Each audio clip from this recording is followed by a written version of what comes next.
Welcome to Grab the Mic. We are gathered to celebrate African American Heritage and Black History Month. This year has been a tough one for many reasons. And as we gather here today, Texas faces an unexpected cold front.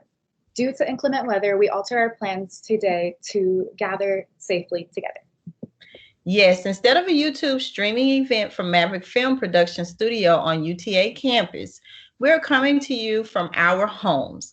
We all have gotten quite used to this by now, right? Most importantly, we join here today to amplify African American voices, identity, and history. This is also a crucial moment to reconsider what race and difference means in America and important steps we need to take moving forward. I'm your host, Kelly Gray Bobineau. And I'm your co-host, Maya Lewis. Tonight you'll hear from special guest UTA students, professors, alumni, and friends about their reflections upon African American and Black history, race in America, and life today. And this is an open mic, so you'll get to join in about halfway through the event to offer your thoughts and ideas. Await the details on that. We ask that everyone keep their mics and webcams off when others are contributing to ensure we can focus on each person's voice. Before we kick off this really great event, as members of the UTA and North Texas community, we offer an Indigenous Land Acknowledgement Statement. We respectfully recognize that UTA is situated on stolen land. We honor the Catawba, Wichita, Cherokee, Tonkawa, and other Native peoples affected by violence and unequal treatment through white Euro-American settlement of Arlington and Tarrant County. It is important to acknowledge our histories, and today we're here to focus on African American and Black identity and heritage. Absolutely. So let's get started. First, we are honored to have a special guest with us who represents one of the foundations of Texas culture, aka football, right? And is an artist and activist committed to his community. Please welcome Mr. Greg Ellis, retired Dallas Cowboy player, playwright, producer of the films such as Carter High, and community activist. Welcome, Mr. Ellis. Thank you. Thank you for welcoming me. I am excited, and I'm in a different environment. I'm not at home, so pardon any kind of noise you may hear in the background, please. It's okay. Turn your camera on so we can see you. It's the camera on. Oh wow, what?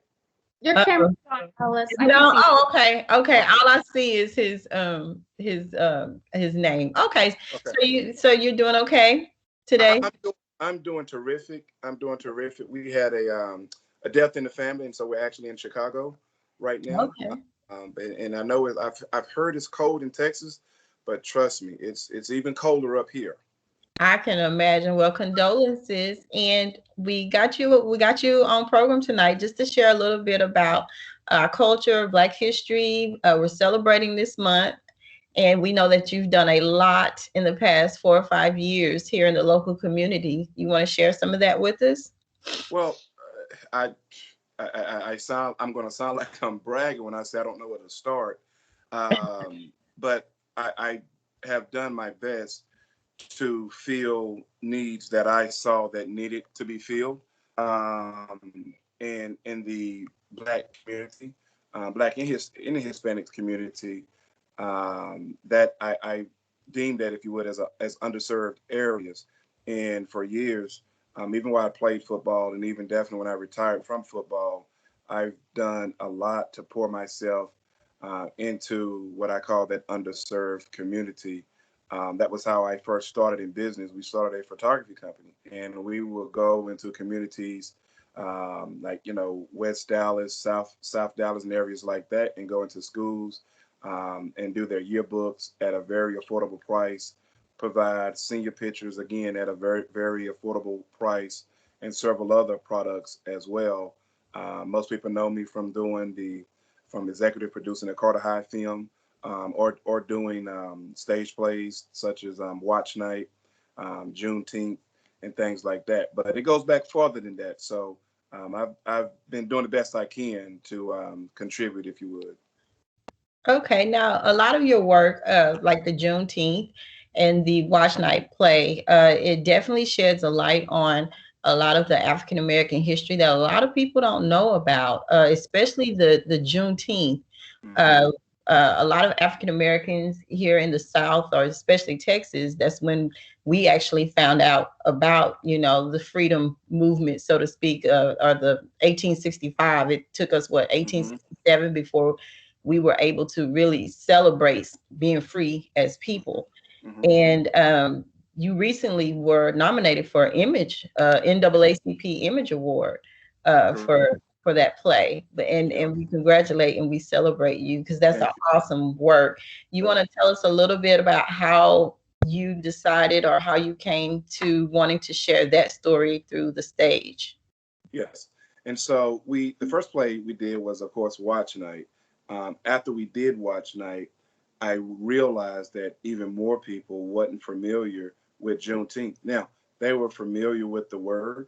They were familiar with, okay, we celebrate Juneteenth, but I mean the actual history of it, to have an understanding of, okay, what's significant about Juneteenth. The average person doesn't know when Juneteenth took place, and I'm talking about the date. And so we just celebrated, but it took place June 19th. But it's a important tradition, and it shows how systems that are in place that are difficult in some cases refuse to change, even when mandates like the Emancipation Proclamation, which said you have to free your slaves, but Texas continued to practice slavery because basically, to sum it up, they were making too much money, and didn't want to relinquish their stream of revenues, which were slaves. So I think that's important. I think people need to know also that you did have some Caucasian people who was instrumental in Juneteenth. General Gordon Granger was a white soldier who sailed down to Galveston, Texas, and actually forced Texas to, hey, you have to comply with President Abraham Lincoln Emancipation Proclamation. So it took some people who wasn't black to help this to happen, Mhm. but obviously black people were way, heavily instrumental, and had to endure more hardship than any other groups of people. Okay, so let's fast forward today in Mhm. with our current climate, with all what we have going on, from Black Lives Matter to George Floyd, to now we have a president being impeached now. Uh, what kind of knowledge can you share with our listeners? How can we to kind of work together to move forward to get us in a better situation, so to Yeah, speak, and bring the cultures back, grow our cultures together instead of us being separate? exactly. I think we are definitely, this last summer was a milestone in doing what you said, Kelly. I Mhm. think the awareness and the attention, and I have to get on the boat with a lot of people that are saying young people of all nationalities are really leading the way. I think enough people have are becoming aware of the injustices that have been implemented amongst Black people, and I think they're tired of it. I think some of them didn't believe it. I think some people, and when I say they, I'm meaning anybody who's not Black. I Mhm. think they were like, well, Black people are just making excuses. But when you see when the Floyd incident, that this man can basically kill this other man on national TV and not even get punished to the maximum level that he could have got punished, and that punishment didn't become maximum level until people voice their concerns by destroying stuff, and that's the reality of the situation.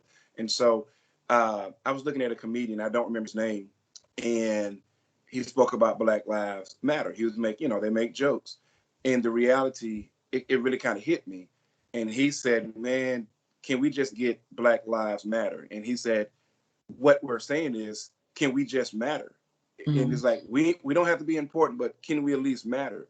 Meaning that can you be prosecuted the way you should be prosecuted if you kill one of us? And that's the reality of the situation. So I think now more people have become aware of it, and I think the media has done a great job of bringing attention to it. And I think once the truth is staring you in your face, you can't ignore it anymore. And I'm happy that these young kids are stepping. I say young kids, I mean, they're still 20 and 30, but they have stepped up and they're voicing their opinion, and it's making a difference. I mean, you look at my former career, what I've done playing in NFL. They publicly have came out and said they handled the whole Colin Kaepernick deal the wrong way, right? And so that's a huge move. We talk about Black Lives Matter, Nike and what they've done. Um, almost every major company in this country has done something to acknowledge that, hey, we can't continue to allow a group of people in our country to be mistreated. So we're not there yet, but I am glad to see companies and people recognize that and acknowledge it. Well, thank you so much. Mhm. We appreciate it. Any new plays coming out real quick? You want to give us some knowledge about what you got coming up? Well, I, I have one that I want to start right now, but my new position hadn't allowed me the time to do it yet. Uh, and I'm reluctant. I'm scared to talk about it. So let me not talk about it. But it's important. I love history, so it's still going to be a historical timepiece. But I can let you know it won't be another slavery play. But it does go back in history to something that happened here in America that that really shift us as Americans. But I really want to concentrate more on showing the unity and but still showing Black people overcoming, but definitely showing the unity as well. All right then. Well, keep the fight going. Keep up the good work. We're proud of Yeah, you. thank you so much. All Go. right. I echo Kelly's words there. Something that you said that really intrigued me was this idea of awareness of Hmm. being more aware of contemporary social and cultural issues today. And I think another really important facet to also fixate on is kind of this idea of urgency because of what came as a result of Black Lives Matter, George Floyd's death, and countless of other Black Americans, right? And Hmm. so I think it's important to emphasize like keeping this sense of urgency and holding others accountable as well. That's right. That's right. And you are exactly right. We can't become too relaxed in thinking, okay, they heard us now, and so we can go back to business as normal, because it will then become history, a thing of the past, and right, and then the changes that have taken place.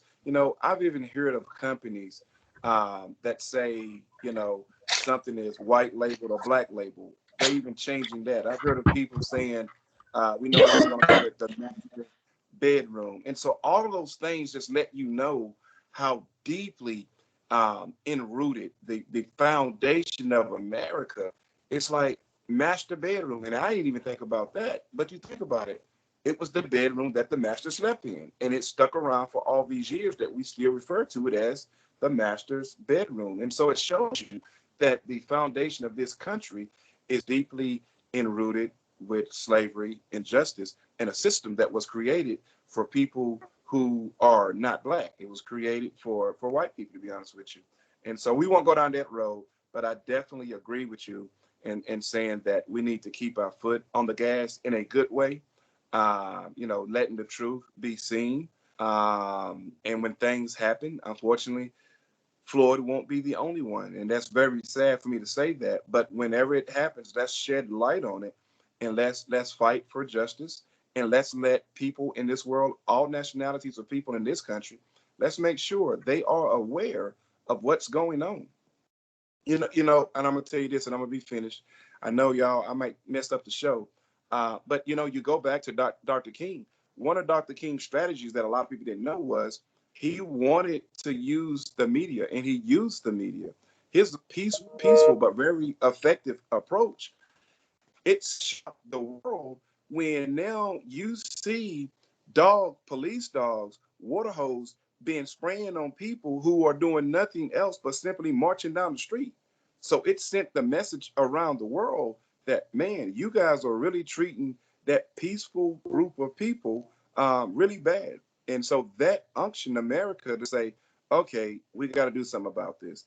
just like it unctioned a lot of these major companies in our country. Okay, we have to do something about this. So, we just, like you said, need to keep our foot on the gas and make sure we continue to bring awareness about the social injustices that continue to go on in this country.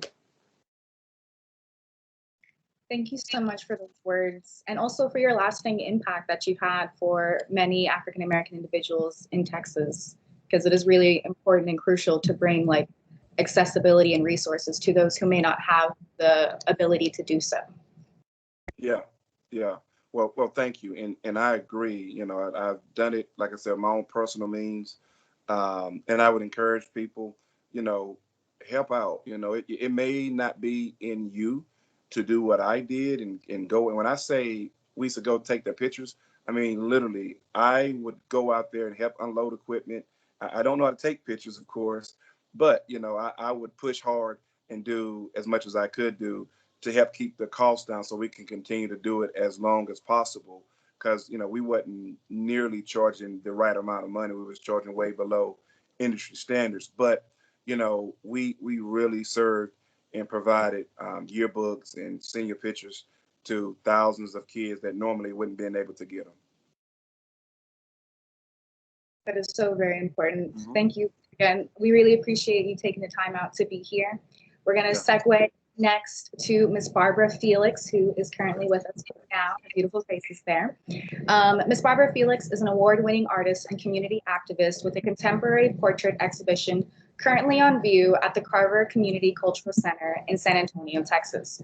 The exhibition is titled "The Glorious Way She Moves, Black Venus, excuse me. Welcome, Miss Barbara Felix, and also Stephanie Kohler. Thank you. Thank you all for having us. So we, in preparing for tonight, we followed, some of your requests around, what the current moment of racial tension sparked in us. And so, Barbara, you want to talk about the Sister Circle? Are we able to hear her? Okay, well, you mind if I speak for her? Okay. All right. Well, about a year ago, well, it was really after the George Floyd murder, Barbara called me up. I'm Barbara's cousin, by the way. Barbara called me up and said, hey, I really want to do something, but I don't know what to do. And I had this idea to bring some of my friends together, most of them from her circle of artist friends. And I said, well, I don't know what to do either, but, maybe we can just have conversations. So we brought together a diverse group of women, all walks of life, generations, ages, ethnicities, etc., just to talk. That moment was just so heavy. And for a lot of us, we were really unsure. It just seemed, I'm sure you all experienced it too, your audience, that it just seemed like this was worse than anything we had experienced. We were at the beginning of the pandemic, so uncertain.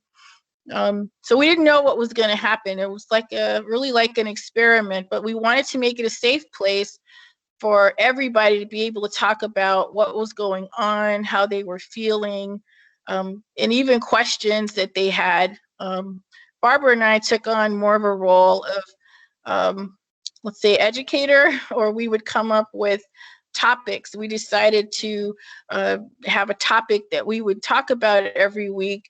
And we curated list of resources and try to put things out ahead of time so that individuals could study up and, maybe learn something, or even just to be thinking about the topic for that week. So a few months in, we realized that this was becoming, more than what we had initially expected it to be, but in a good way, in a cathartic way. We could see that participation increased, and we kept it private because we wanted everyone to feel safe about being vulnerable, about asking, questions that maybe they've always thought about but didn't really understand. And I said this to Barbara, in that moment of talking with other people, that for me, I had realized that I really wasn't showing up as my whole self. And a few of the other Black women there, you know, that seemed to resonate with them in that, like, I see you're wearing your head wrap. But yeah, yes, honey. But you know, at work we felt some kind of way, like maybe we couldn't always do that because we work in a variety of professions. Not everyone's an artist. And so we talked about little more nuanced things, and it just helped me to realize that I need to, maybe the reason I felt so heavy is that I wasn't really showing up as my authentic self. And so that was something that for me personally, I was able to work through. But the group of women, I would say probably half are artists, and that's how they know Barbara. And we came together. We just got more into the like how we can change things. So we started with talking about different topics, educating, and we've kind of moved towards advocating, but also celebrating. Because one of the things that I figured out too is that I didn't want to just talk about, you know, the hurt, the pain, and the struggle. I wanted to really celebrate and show, maybe give people a peek into our life, our daily lives. And so enter some Barbara's artwork. Barbara also was working on this really beautiful exhibit that's on display right now at the Carver Cultural Community Center in San Antonio. It's virtual. And I have some pictures to share. If I can share my screen, I can put those photos up. Barbara is the first series is up, and I'm not able to, I can't get it up. The first series, and we can actually, we'll drop the link to the Carver site in the chat box for people. They can go out and look at it. It's virtual right now, but the title of the exhibit is The Way She Moves, in The Glorious Way She Moves, Black Venus.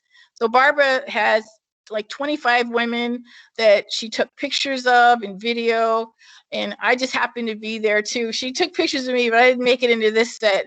So but I was behind the scenes a lot. So she asked us all to dance, and that's how she gets the way that she moves, the glorious way she moves. And so these 9 women are women from different walks of life in San Antonio, but she focused on all Black women. A couple of weeks ago, we did a virtual chat with them through the Carver, and knowing a lot of them, I was even surprised by some of the things that they said, that seeing themselves up on canvas, they never thought that they'd see themselves in portrait that way and displayed in a museum. And Barbara used some really experimental, cool things with color, with glitter, with other mediums. And I was just so, taken aback a little bit by the fact that these women that I've known for almost all my life, all my life, that even with their exposure, that it was still something for them to see themselves up like that. And so, thinking about some of the questions that you all sent us to think about, what I really thought about was that we have to elevate, we have to celebrate, that it needs to be normal to see us in this way, like seeing you in your head wrap, your big earrings, or me in my cheetah print, or if I want to wear my African inspired clothes, that should, or the way my hair grows out of my head, that should be the norm and not the exception. It shouldn't be fetishized or deemed exotic. It should, of course we still fly, right? We still but I think that's what Barbara's exhibit has done for these women. And I think if the audience goes and takes a look, they'll feel the same way too. They'll feel inspired. They'll feel motivated. And Barbara's even added something else, some video clips. I'm sorry, not video, but audio clips from each of the women talking about the way they've moved through life. So it's very inspirational. So just to sum it up, I think, in this moment, it's just been so heavy with the pandemic on top of all of the other things. Important, of course, to stay focused on advocacy, but I think it's also a great moment to celebrate, especially Black women. Wow. Thank you for that. I echo what you were saying here. Kelly, do you want to chime in? Yes, here I am. I'm sorry, I had my mic muted. Yeah, that's awesome. I wish you could share those pictures because I would love to see them. Um, I'm but going to try again to get my share tray up. I'm so excited to see it. But yeah, that is so inspiring and so encouraging. And you say through conversation is how this project or how this art was birthed. Just Right. Barbara, a lot of her subjects have Mhm. been in dance, around dance. Like she did a series, one of her first series was of herself. Mhm. She was, they were like self-portraits where she Mhm. was dancing. Mhm. And her particular style, she likes to do hands and feet, and so on some of them they may look a little exaggerated, but she would catch people in motion. So making a move, and she'd catch you in freeze frame. But this particular series, she's photographed a lot of different women, all ages. She's even got her two young nieces as part of the exhibition. Um, I believe what she was trying to do was get people to be more relaxed. So that's why she had us dance when we came in. And thoughts behind how she wanted it to look, what she was trying to pull out. She Mhm. said music and dancing usually helps people to relax. So maybe at first you might be a little tense or a little apprehensive or shy, but halfway through the song, if it's your jam, you're getting into it and you become another person. And I really think that's what she captured. Some of the ladies had like a long shawl, or maybe they had like something frilly on their dress, and so they moved around, and she captured that movement, that flow. Andrea Vocab Sanderson, she wore like a Grecian type dress, and that was one of the inspirations for Black Venus. That she said when she got that one, the money shot, she got her the way that she's painted, the way her dress felt. She said she looked like Venus, and I think Barbara was really impressed that I knew Botticelli, like that she's coming up, that she is a goddess.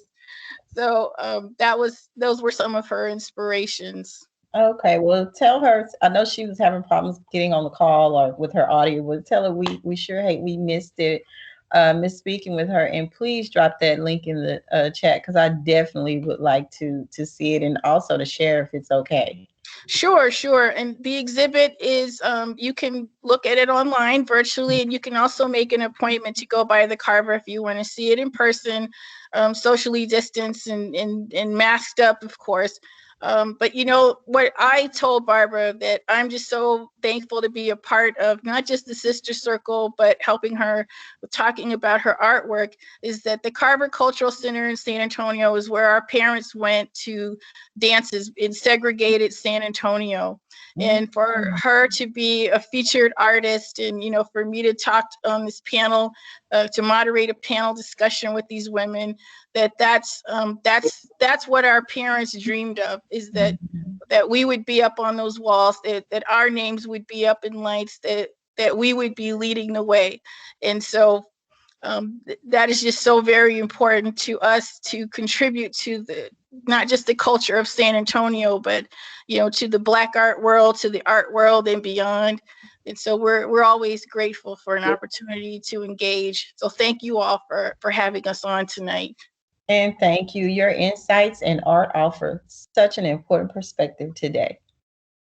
All right. Incredibly important. It is so important to have authentic representation for BIPOC audiences. BIPOC meaning Black, Indigenous people of color, right? We're going to move forward because we still have lots in store for everyone here. So soon we'll be sending out a link to grab the mic for yourself. But first, we would like to hear from UTA students, alumni, and friends. First, we welcome UTA senior in art sculpture, Shayna Sutton. Grab the mic, Shayna. Hi, everybody. I'm Shayna. I'm a sculpture major at UTA. I'm also a mother, and I'm also a veteran. Today, I would like to show you a series I am still currently working on, and hopefully I can't wait to add more pieces to it. So hopefully I can share my screen. Let's see.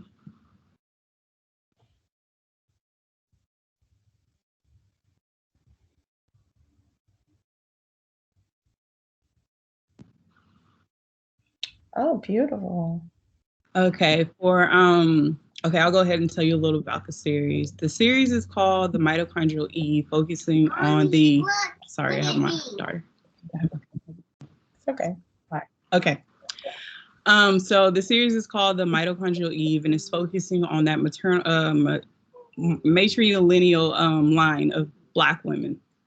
I'm highlighting the forgotten and lost historical line of female line of African American women, and my goal is to preserve that historical line of females that we don't talk about in history, and I feel like they either are whitewashed or they're just missing, or we don't even know about them. And as a mother, I want to be able to teach my daughter about these important African American women and history.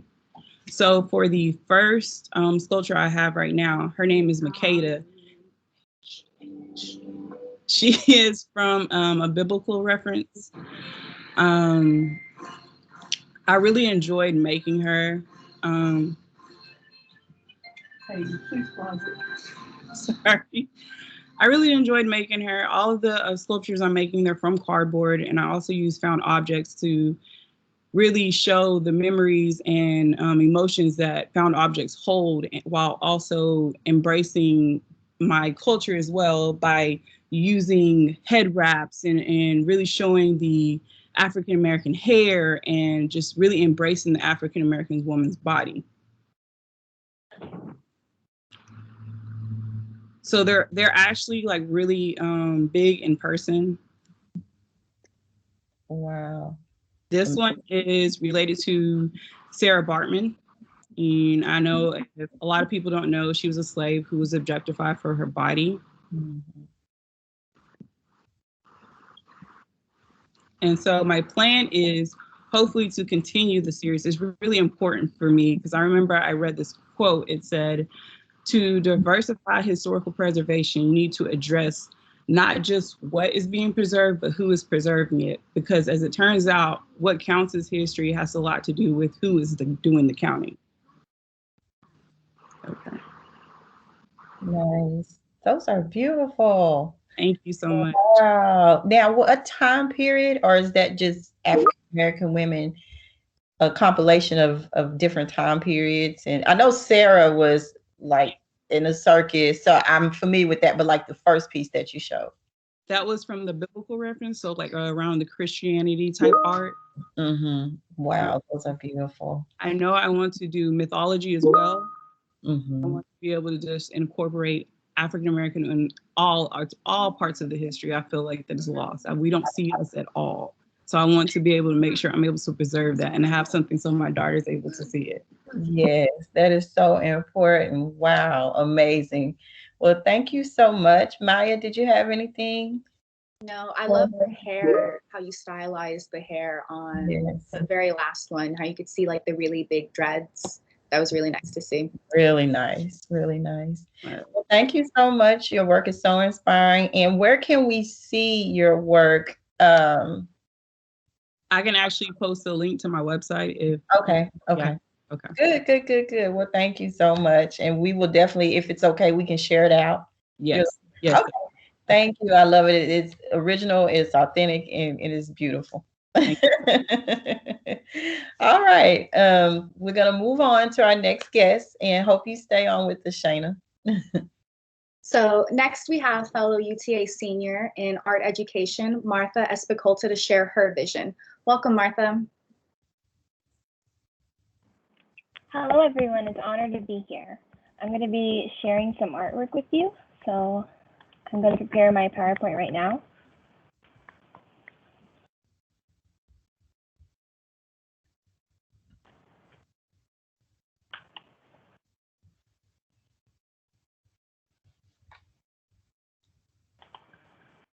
Is everyone able to see my screen?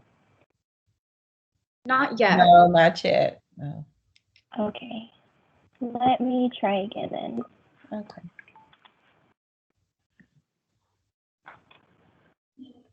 Let's see.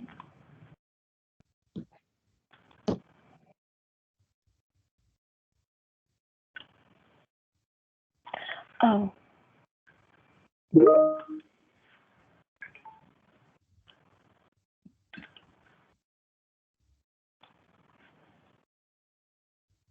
Oh, I see Leah put in the chat here that Martha, you pitched the idea for the open mic night. Yes, I did. It was, and McCurdy, you know, she definitely brought it all together. So it was a lot of fun. I'm sorry, I'm still trying to figure this out. Okay. I don't know how your settings are, but if you look next to your camera and your mic, there is a little like square box. And if you hover over it, usually if you click it where it says open share tray, that's how it's set up on my end. I'm not really sure. But it shouldn't be next to your microphone. There it is. Okay. You got it. I'm so sorry about that. No, you're fine. Okay. So I had the honor of working with the Black Girl Magic Museum, who is curated and directed by Dominique Hamilton and Tristan Carpenter. It's located in my hometown, Mesquite, Texas. So Dominique and Tristan's vision is to celebrate the magic of Black women. They have created an open space for Black artists to create murals and rooms dedicated to African American culture and Black female leaders. And so I had the chance to sit down with Dominique and Tristan and get a tour of the room. And I got highly inspired by the magical I saw everywhere. And I spoke with them about leaders that have impacted them, the youth, and throughout different generations. And I really wanted to focus on representing these female leaders into power figures, focused on 4 elements of power: earth, fire, water, and air. So for the first one, it's one of my favorite artists, Faith Ringgold. She represents the earth sign, and behind her is actually her daughter. And so in the 1970s, Ringgold organized a protest against major museums for excluding Black women artists.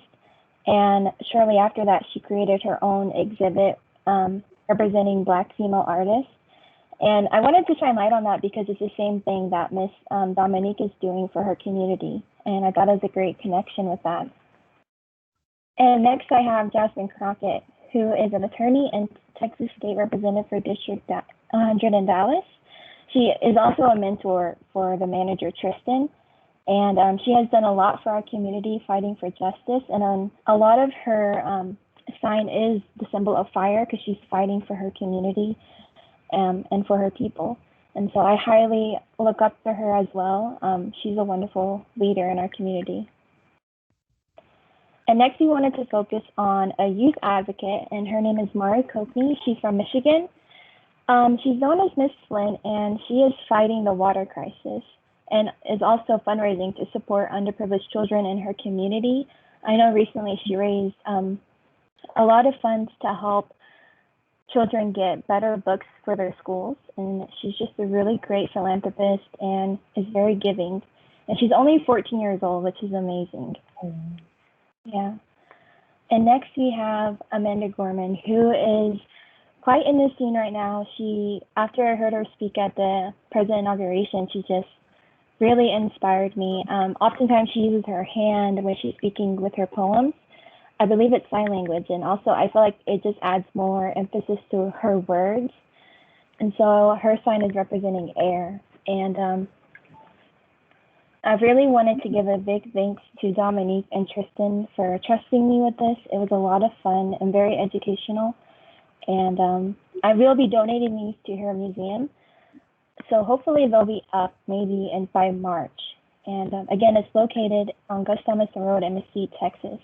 And this is a place for not only, the Black community, but for everyone to learn about African American culture and just embrace one another. So again, thank you for this opportunity, and it was a true blessing to do this. Thank you so much. Your work is beautiful, Martha. And I've got to get to that museum. It's been on my to-do list, but I want to go with my daughter. So we're just trying to coordinate a time to go. But yeah, I can't wait to get out there and see it before it leaves, because I think it leaves pretty soon. I can't remember, but yeah. Well, thank you so much for sharing. Thank And you. that's an important project and a great local collaboration. Okay. Thank All right. you. Thank you so much for being a part of our show. Wow, how amazing. What Yeah. amazing African American female role models. We love to see it. Yes. Yes. That's it. Keeping along, we are now happy to welcome UTA art alumni and artist Jessie Jones. Welcome, Jessie. Hi, thank you so much for having me. It's a pleasure to be here. And thank you so much, Martha, for putting this together. Your artworks are beautiful, and glad to have this opportunity. I've selected a spoken word piece to perform, as lately I've really been thinking a lot about code switching and teasing out all the implications and analyzing how it's fundamentally different for everyone in the African diaspora, or for Black folks and people of Blackness, and really looking beyond it and thinking about this profound sense of adaptability as we are shapeshifters and chameleons, and it can be exhaustive and upsetting at times, but I'm really thinking about it as a powerful tool and a gift, really, as there's so much knowledge that comes with it.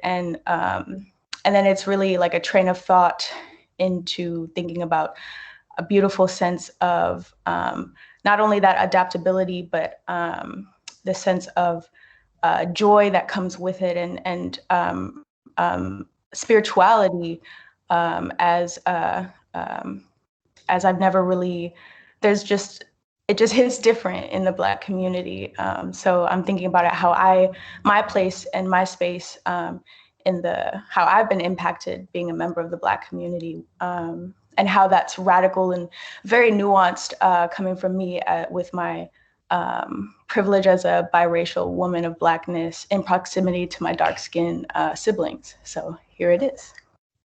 Okay. Am I on code switching for the sake of security and false needs, sporadically me, shrinking the doses of my seasoning, salt and pepper by racial ethnicity, measured in plastic spoons, filtered out acidity, and centered around white supremacy?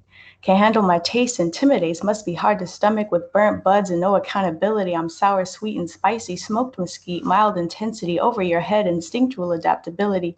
There's no intuition and privilege, a subconscious of singularity, like being multilingual is threatening, like fragility at its peak in proximity, like an appetite to appropriate dialect so delectable, like do it for the likes, clout reaching, like LIKE, lactose intolerant to kinetic ebony. When you hear us speak, Abby is an intimate exchange, a knowing, a form of telepathy, can't perceive half the knowledge in Blackness, the beginning, the ending, an intersectionally savory framework of centuries, a library of diasporic identity. Or am I on code switching because of the PTSD resulting from a circumstantial upbringing, a 22-year-old lifetime of adversity, carrying a dense ancestry, triggers a rapid thirst for variety, shoulders burdening and lifting, perpetually working to make it healthy, slurping experience, dry mouthed by the bulk abundantly, same me as never me, new energy, flexibility, no lingering, no stagnancy, nothing is current and exchanging current, ever changing. I direct my attention, passion, curiosity to wherever I am looking, absorbing and releasing, hyperdynamic and thinking, Leo Sun, conjunct Leo Mercury, symptoms of ADHD become more prevalent throughout the healing, not attached to diagnoses, everything is temporary, all things fleeting, it's freeing, dying while heart's still beating, making rounds, ideas and patterns, reimagining, a rhythmic inflection with syntax, repeating for more emphasis and new meaning, a rebirth of authenticity, and there is none.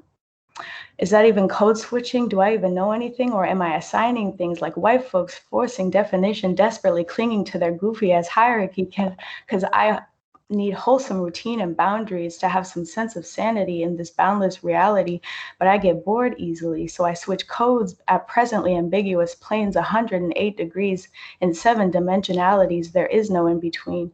When the purpose is to exist between, everything is happening all at once, prepositionally attracting and pulling. Einstein's theory of relativity, it's only ever been about journey, that which is unable to be complete, as consciousness is an entity that is and bees.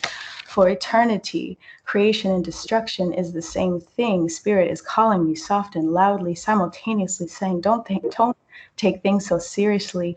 To choose amusement is to remove control means. To know freedom is to live deliberately. And that's what I'm on.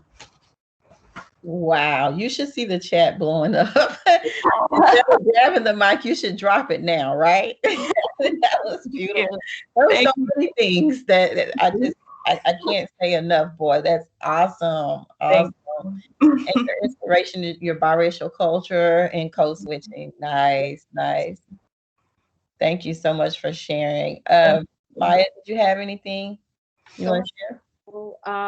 Yes, there's so many wonderful points that you bring up, but I think the thing that you hit hardest on is this like juxtaposition of what it means to be a person from the diaspora, no matter where you are in the world, right? You could be in America, you could be in the UK, because everyone sees race differently, but it's still a fact that it is incredibly crucial in how you see someone and how you treat that person and in how you express yourself. And whether, going back to earlier conversations, right, if it's a safe space. Right. And thank you so much. I just want to like Amanda Gorman 2.0. That's what I like, just drop the mic. Yeah. Nice. Thank you so much. We appreciate your contribution. Keep the conversation going, okay? Thank you. Yeah. So moving along, onward and upward from Jesse's wonderful ode. We have another student to hear from. She's a UTA senior in art history. Her name's Yasmin Barnes. Please come to the stage, Yasmin. Hey, everybody. Hi, Yasmin. Awesome. So I'm just going to be providing a think piece for tonight, just something that's been bothering me for a little bit. I'm not entirely sure why, but Black women have been at the forefront of my mind lately. They face the perils of racism and sexism on a daily basis. I see it online and I see it in person constantly. And I've just decided to write a letter dedicated to Black women. I wanted to voice an appreciation for what I think has gone unspoken. This letter goes out to the mothers, aunts, and grandmothers of those who took care of us, whether it was home-cooked meals every night, even though they had just worked a 9 to 5. It goes out to the ones that plaited my hair for hours, knowing that I was going to mess it up a few days later. It goes out to the ones that let me cry in their lap and comforted me when I felt uncomfortable in my own skin. I think about all the love that I have received from Black women in my life. And these are just the emotional labors. Like, there are physicalities to being a Black woman as well. Like, Black women are 3 times as likely to die in childbirth versus their white counterparts. A Black woman is 22% more likely to die from heart disease than a white woman. 71% more likely to perish from cervical cancer. And just to reinstate my earlier fact, they are 243% more likely to die from pregnancy than their white counterpart. But that's probably another talk for another day. We'll focus on something else. And I just think about them. I think about them all the time. Without them, where would I be? Where would my father be without Black women? Where would his father be? And I think about the hurt that they must have gone through every day, and my heart just sinks to my stomach. They, in most situations, are expected to be the backbone of the community, the people that you can lean on in hard times. And I know that words don't mean much, but when I see you, I will be grateful till my last breath. I often look at my mom And I think about the life that she has now. She has 3 of her daughters are all in college right now. She has a beautiful house and a new loving husband. I think of all the suffering she has endured, and I think about all the times that she kept it inside. And it's just crazy to think about that this hurt is not seldom to her. Like, it seems like this is part of the Black woman experience. I think about the times that I could have given her a simple show of gratitude and the many times that I did not do so. And now that I'm 22, I try to show appreciation for her every day. And I ask you to do the same right now. I ask you to simply love them, to hold them tight, and to do it quickly before it's too late. Oh, that's beautiful. Nice. Thank you so much for those heartfelt words. Oh my God. That's that's a different perspective, and I feel you in that, because when with my mom, I'm blessed that she's still here with me, and I miss my grandmother so dearly, and my daughter is coming around to an age where, every day she needs to talk to me. It can be something small, it can be something little, but I definitely connect with you when you say, we don't realize what the struggles, the heartaches, because a lot of Black women, we're not allowed to show those emotions because we always have to tote the load, right? And so we have to be strong. We have to be that backbone. We have to hold up the community. We have to hold up our families. And it's so good that you shared those moments. And yes, hug your mom every day. Hug her every day. And anybody else listening, the same thing. And that's all I can say about that before I start crying myself. But that was a beautiful letter. Beautiful. Incredibly beautiful. I think it was very heartwarming. I also want to echo your words of showing gratitude, especially to your mother. I think mothers are so often forgotten about, and they're so important and crucial, like backbones, like you were saying, literal backbones. I don't know where I'd be without my mother. And if my mom's listening, I love you, Mom. I'm gonna just shout out some love to my mom real quick. Well, thank you so much, Jasmine. That was so just beautiful. Thank you. Thank you. Thank you. So now for everyone else listening out there, your chance is coming up. Soon we will open the mic up to you. To get in line to grab the mic, you will need to fill out a release form and agree to the guidelines, including sticking to the 3-minute time limit. We want to ensure that as many people as possible can participate. You will find a link to the release form in the team's chat. Once you submit that, you will be added to the open mic list.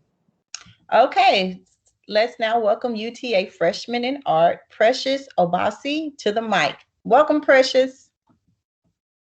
Welcome. Thank you. Sorry. I'm I'm a little nervous because this is all new to me. And my name is Precious. I'm from Ghana. And today will mark a year since I came from Ghana. And it's been quite challenging for me because I came right before COVID and everything. So I haven't gotten the opportunity to really experience life well in my new environment. And I don't really have any art to show, so I kind of feel left out a bit. But seeing all the artworks presented today, it's really inspired me to also work hard, so I can also present and show something in the future. And with Jasmine's speech, I've been really, really touched because I left my mom. My mom is back in Ghana. And I do relate to how mothers can be often quite forgotten. I love my mom so much. She has struggled so hard for me to get to where I am right now. So I really appreciate her speech today. Coming to UTA wasn't really something I imagined. But thanks to my dad, he brought me here and I transferred into UTA. I was quite nervous writing the TSI because I didn't know the whole educational system here. And I was really nervous, but thankfully I passed it and now I'm in UTA. with regards to living here as a Black girl like me with my funny talking self, I don't talk like everyone else. So I found it quite hard to speak in class during my first semester. So I often kept to myself in a corner. And although that was the beginning of my first semester, I think I've struggled to get used to the environment, and I think I'm doing better now. I'm very grateful to meeting Miss Leah. She helped me join this meeting or this open mic today, and I'm so thankful to her that I've been able to join this. I've met a lot of nice professors and lecturers and students, and with that, it's encouraged me more and more to speak up and meet new people and go out there and be the best. So yeah, I'm so grateful to be here. It's really inspiring, and I hope anyone out there who sees this to be encouraged. You can do it. That's all I have to say. Thank you all so much for having me here. You are very welcome, Precious. We are so glad you're here, and we are your family. So you have to, please reach out to us through email, or we can do virtual or whatnot. But we are glad you're here, and you look beautiful, and your Thank tongue you. is wonderful. So please, don't be afraid. Speak out. Be confident. You from the motherland, girl. So you are super special. But yeah, you walk in your truth, and you have faith, and girl, you're gonna be okay. What is your major? VCD, Visual Communication Design. Visual communication. Nice, nice. Okay. Do you have classes in the fine arts building, the film video? Yes. Okay. Well, hopefully, if I can ever get back to campus, maybe we can, meet and hook up for coffee or something. But Yeah. reach out to us. We're your family away from home. Okay. Okay. All Thank you right. so And much. thank you for being here and sharing and being open and vulnerable tonight. Okay. Okay. Thank you. All right. Maya? Thank you for those really great words. One thing to say, just embrace it. It is so hard, but I think the sooner you can embrace it, the more you'll feel more at ease with yourself. And I think that's the hardest thing to come by, in my opinion, right? So next, we would like to welcome Lillian. Excuse me, sorry. Now I welcome a friend of UTA, Lillian Young, who is the first African-American artist in the TCU Mary Couts Burnett Art Collection. Welcome to the mic, Lillian. Hi, thanks for inviting me. Yeah, I apparently was the first one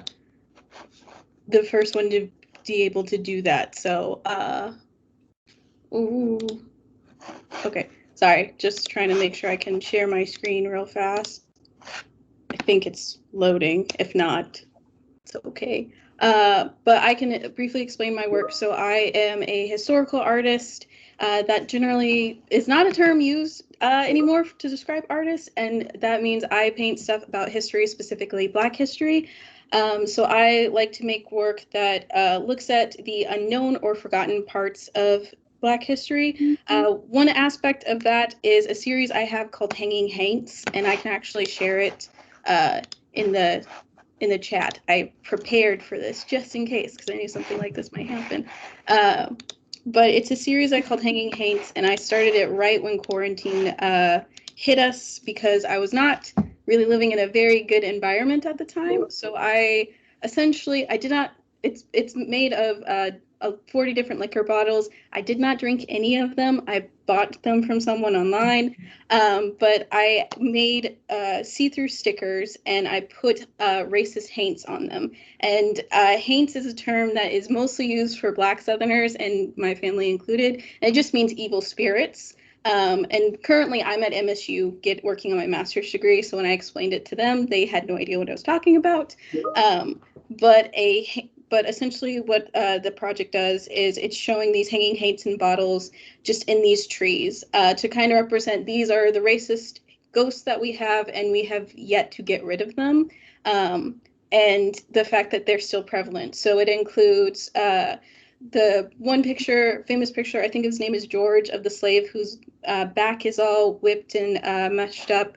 And then you have the picture of Burning Cross, which is very much known to the KKK. You have a picture of a No Negro sign hanging in there. And so from that, I've started to move more into digital aspects of my work and working with digital archives. So I just finished up a show called Posting. That was my second year thesis project. And essentially, I took New Age media and put in old time racism. So I have like a Snapchat filter on one of them. I have one of them is a TikTok painting of the creator of the Jim Crow of Jim Crow, the minstrel face. And he's doing the Jumpin' Jim Crow dance challenge and such, since TikTok is very much known for their dance challenges. And recently I've started to work on my final thesis, which is called A Portrait is Worth Our Words. What is wrong with archival, with the archives. And essentially what I'm doing is I found an archive of over 30,000 wanted posters for runaway slaves. And that's only in South Carolina. So that's not even all of them. But I'm trying to use the very vague descriptions that are given with these posters to recreate portraits of these runaway slaves. So you have descriptions such as they are of the Black complexion, they have yellow skin, or you have this person has big lips and the bottom one is inclined to hang. Very vague, does not give you anything about who these people are. And when you think about it, those are the only remaining words on record that we have of these tens of thousands of people. So I figured I can use these words and the vague descriptions to try and give them a portrait and give them a face in history. So that's a whole year's worth of project that I have been working on and slowly starting to document. It's quite fun. Wow. Please keep us updated on that. I can't wait to see how those come out. Those seem really unique and authentic and true to the time, the historical period. Yeah, very true to the time. Well, thank you so much for your work and for joining us tonight. Thanks for having me. Yes, ma'am. And did you post a link? I posted a link to the Hanging Hates gallery that's on there. So that's the easiest one, and that's to my website. So that has all of the other pieces that I've worked on. I have a continuing print series that I've been working on for the last 3 years called Can You See Her? And essentially, Can You See Her is a project, it's on Instagram and everything, where I've been making original prints, buttons, and stickers of Black women who did awesome stuff, but we don't talk about it, and it's bothering me. So I'm making prints and photos of them and just kind of like giving them to people, or if people want to buy them, they can, but all proceeds that I make, at least 50% of it goes to at least to 5 different Black charities that I really like to fund. So I don't keep necessarily all the money, but it's just something I like to do for fun. And it's been ongoing for a couple of years, probably won't stop, so. Well, nice. Well, congratulations. Keep up the good work. And we got to run. They got me on a time crunch. But thanks for joining us, Lillian. And you are a trailblazer. Thank you for your words. Thank you for the art. No problem. Thanks for having me.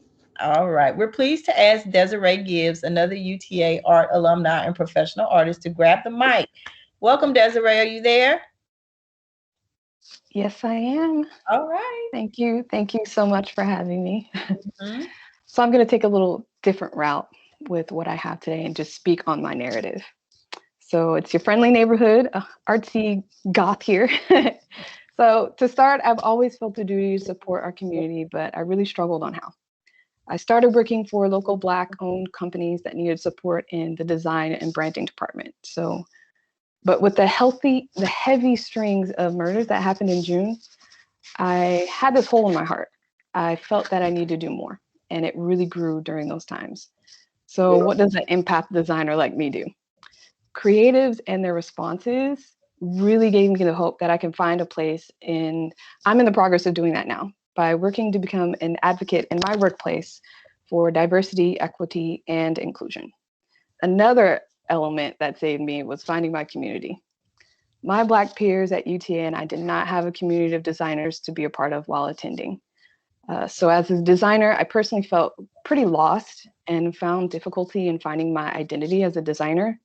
Luckily though, luckily for me, I found Dallas Black UX, where my connections there actually led me to City, which is where I'm at now.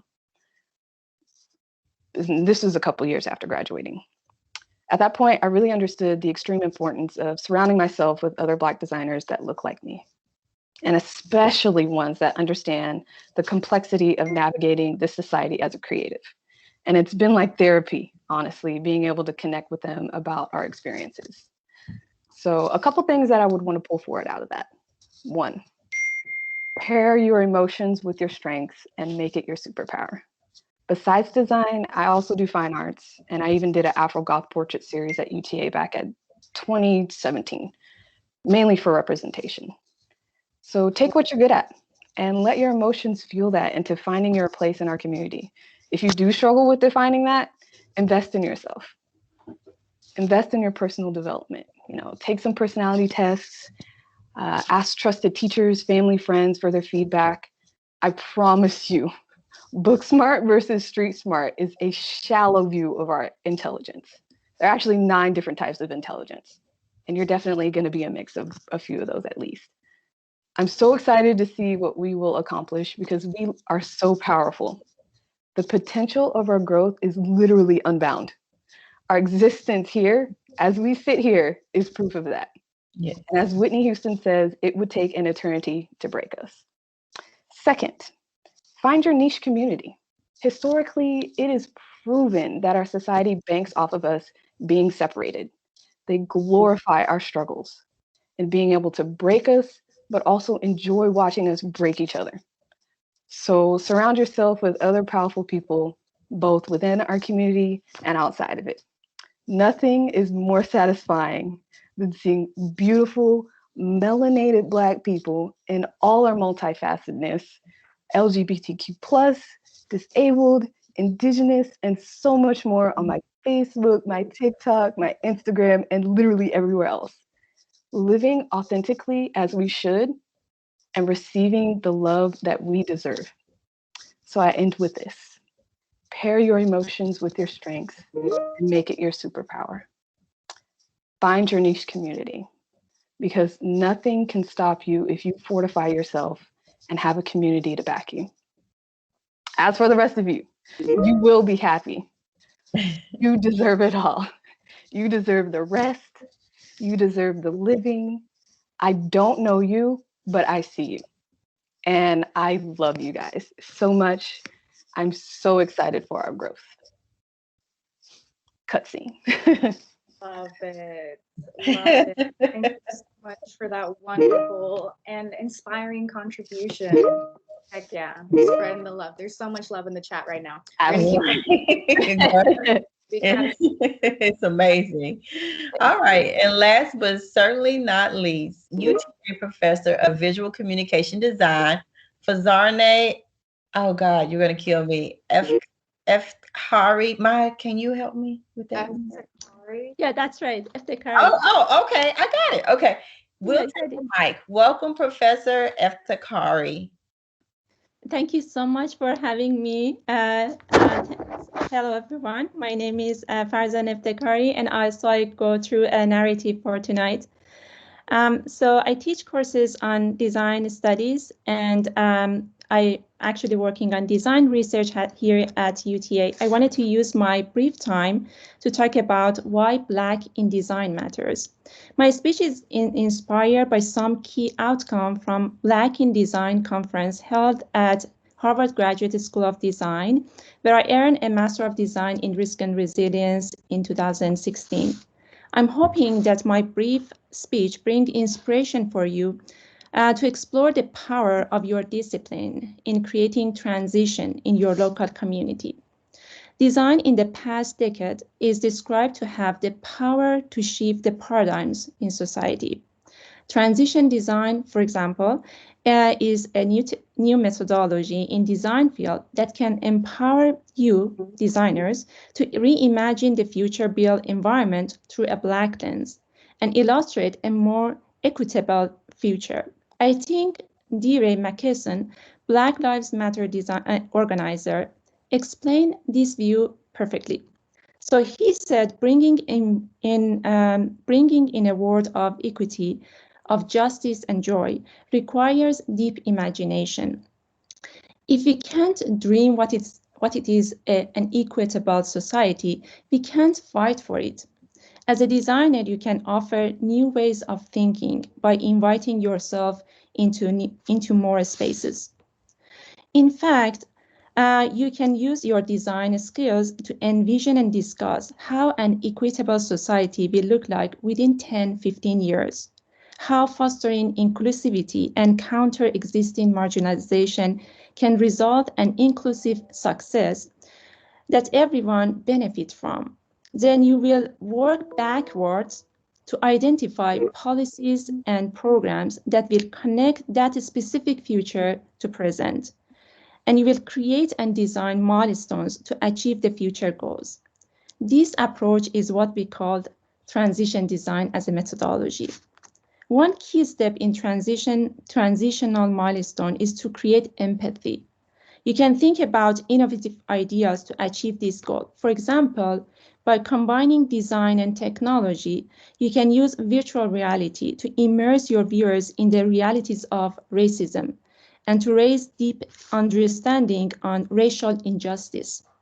We need Black designers, innovators, that can strongly contribute to important and strategic issues such as communities that strive for quality education and academic achievement.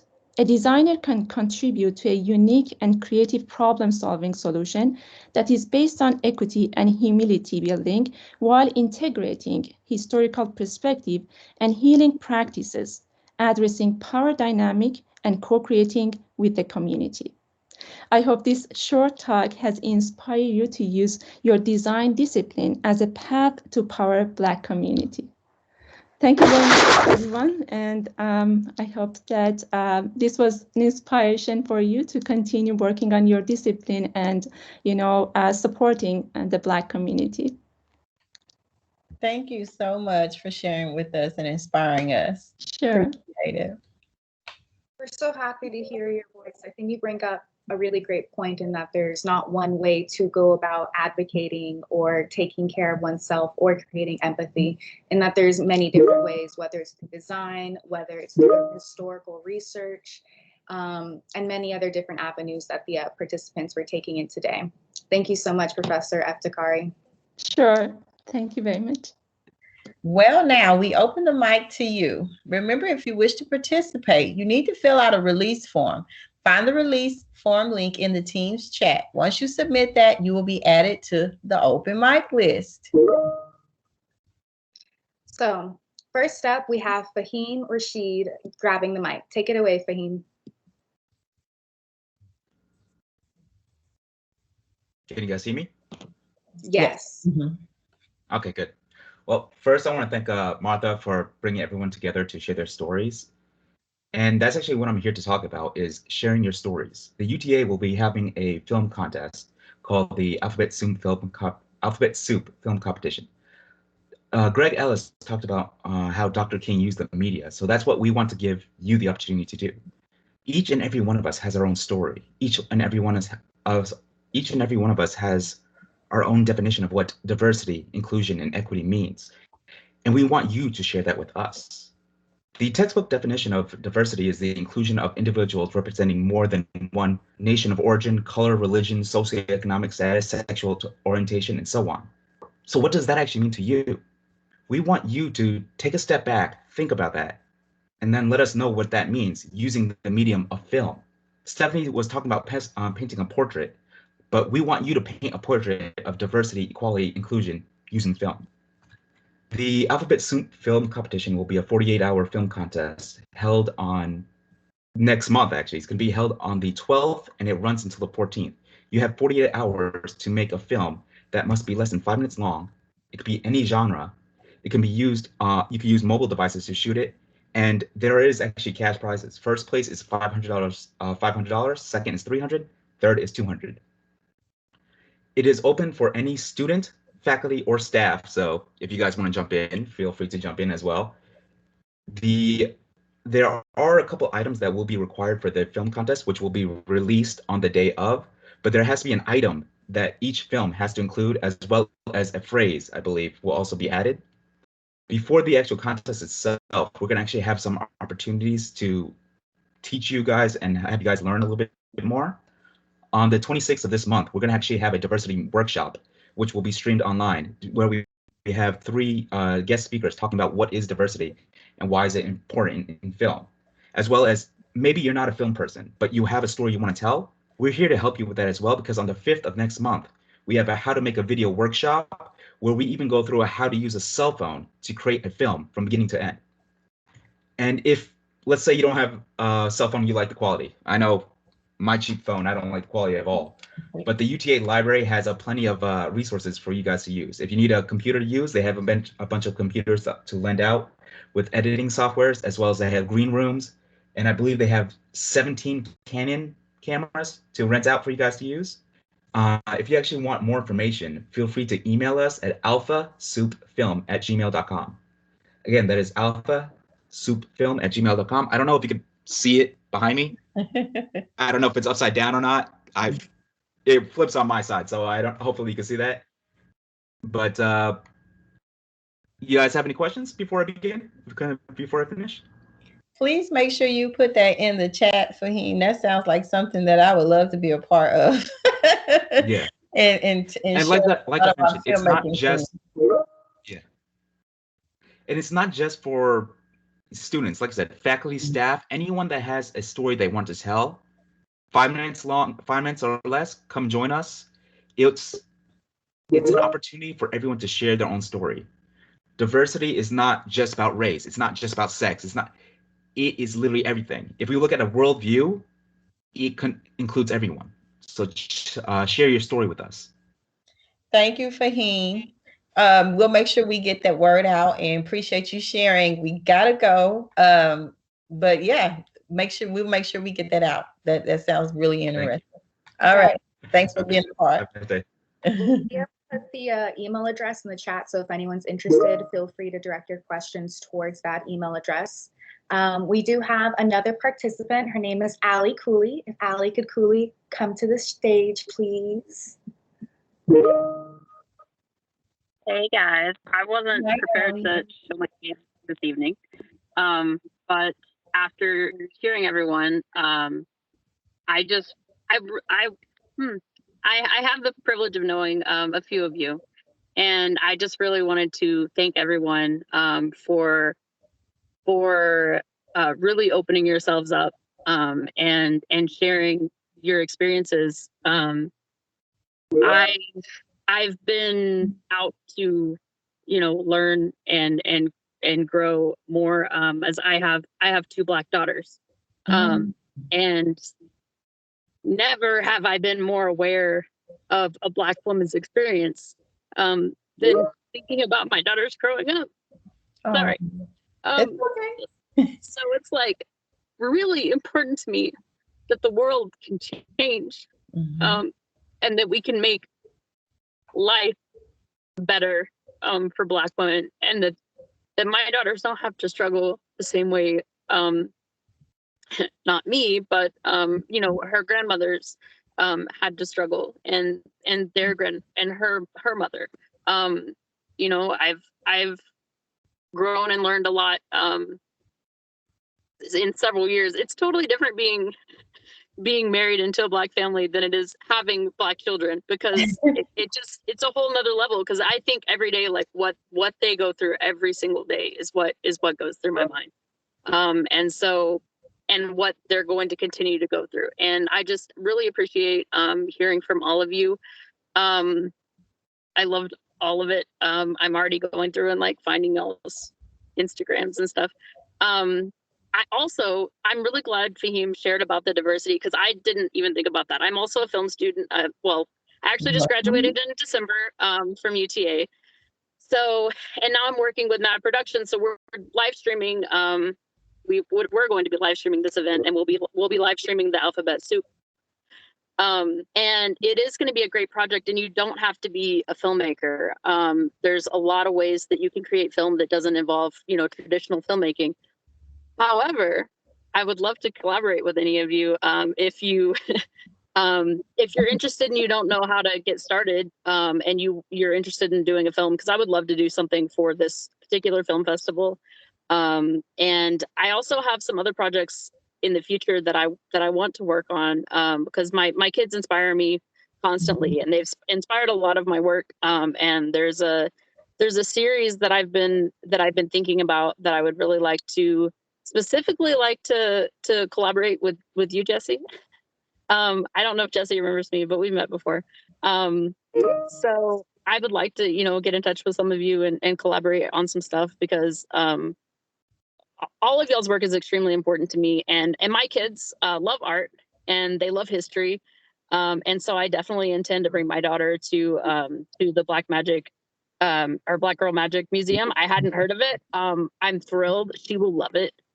She loves art. She loves going to museums. And especially being Black History Month, we've been talking about, I would love for her to have been here tonight, but she's 8 and her attention span wouldn't have allowed it.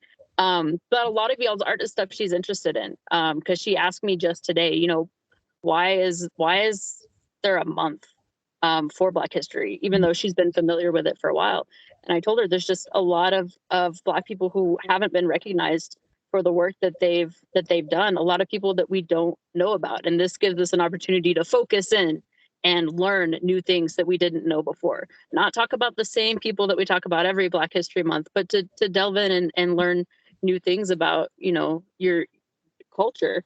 And so, she's into that. She goes into it. So I don't want to take up time, but I just wanted to thank everyone. I think you're all wonderful and beautiful, and I really appreciate y'all. And I'm going to be bringing my daughter around and showing her stuff, and hopefully, I say her, my other one's too young and not as amazing and not as interested in anything because she's only 5, but anyways, I wanted to thank you guys again. And I look forward to working with some of you guys in the future. Well, thank you so much, Allie. Those words were so kind and heartfelt, and we're so glad you enjoyed the program. And, whatever we can do to help you out, with your babies, and you should do a film from your baby's perspective, you know what I'm saying, and what they see, what their lens is like. That would be really, really awesome. And I would love, of course, to collaborate with you to do whatever I can to help you out to get it done, or we can work together, most definitely. Absolutely. Yeah. I would love to see an amazing film starring wonderful African-American girls just living their best lives. Yes. They just need to live their best lives. Thank you so much for sharing. I hope the best for your baby girls, and I hope they have wonderful role models to look up to, so they can continue to embrace them as they want to be. But we are running out of time. We appreciate everyone for participating and for viewing. If you wish to revisit the event, you can find the recording on UTA's Art and Art History YouTube channel. Thank you to Maverick Film Productions, Professor Chang-Hee Chung, Allie Cooley, and the rest of the crew for their technical operations and support. And a warm thank you to the UTA Department of Art and Art History, Diversity, Equity, and Inclusion Committee for sponsoring this event, and to volunteers Dr. Lucy Bartholomew, Dr. Fletcher Coleman, Professor Mindy McVeigh, and Dr. Liam McCurdy for their help tonight. Lastly, a shout out to the Center for African American Studies and Dr. Jason Shelton for supporting the event, loaning student artworks we were going to display in the live studio, and building the ethics of diversity into our campus every day. Once again, thank you all for joining us tonight, and I hope you are all well. Take care and stay safe and healthy. Good night. Bye, Maya. Thank you for co-hosting with me. I enjoyed you. I enjoyed you too. This is a great time. Bye-bye.